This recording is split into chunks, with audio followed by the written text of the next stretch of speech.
two teachers at war over the affections of a student. It's a story making national headlines. Two teachers accused of sexual misconduct with the same student. I'm Haley Beck. I'm a world history and psychology teacher. Inside Edition, airing clips of former Centennial High School teacher Haley Beck inside the classroom. Cops say she exchanged 4,000 text messages with him, calling herself a sugar mama and him a sugar baby. The allegations going viral, in part because her brother, Noah Beck, is a TikTok star and actor.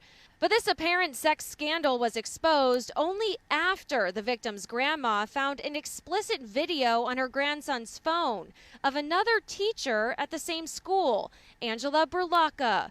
Long before authorities got involved, rumors circulated for months about what appeared to be an open secret. Oh my gosh, how could nobody know? But it's very covert. Youth mental health advocate Katie McPherson weighing in on the case. Although he was 16, 17, 18, he was still a child when this began, and this is child abuse. According to the Peoria police report, after the investigation into Berlacca began, the principal told detectives he received multiple complaints from students and staff about Beck, and the victim's mother seemingly knew about it too. Despite that, Peoria PD says they're not pursuing charges against anyone who may have failed to meet mandatory reporter duties.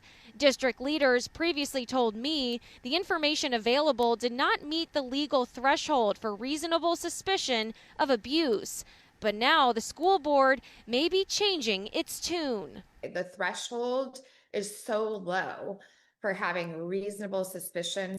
There should be some accountability. Following recent media and social media pressure, the board will now consider hiring a third-party investigator to look into allegations regarding knowledge of inappropriate sexual misconduct at Centennial High School.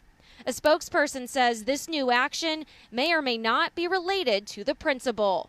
I do think it's a delayed response, but hopefully this will bring corrective action. And again, that board meeting is set to begin in the next hour or so. And you can count on Arizona's Family to stay on top of this developing story and bring you the latest once we learn more. Reporting live, Micaela Marshall for Arizona's Family.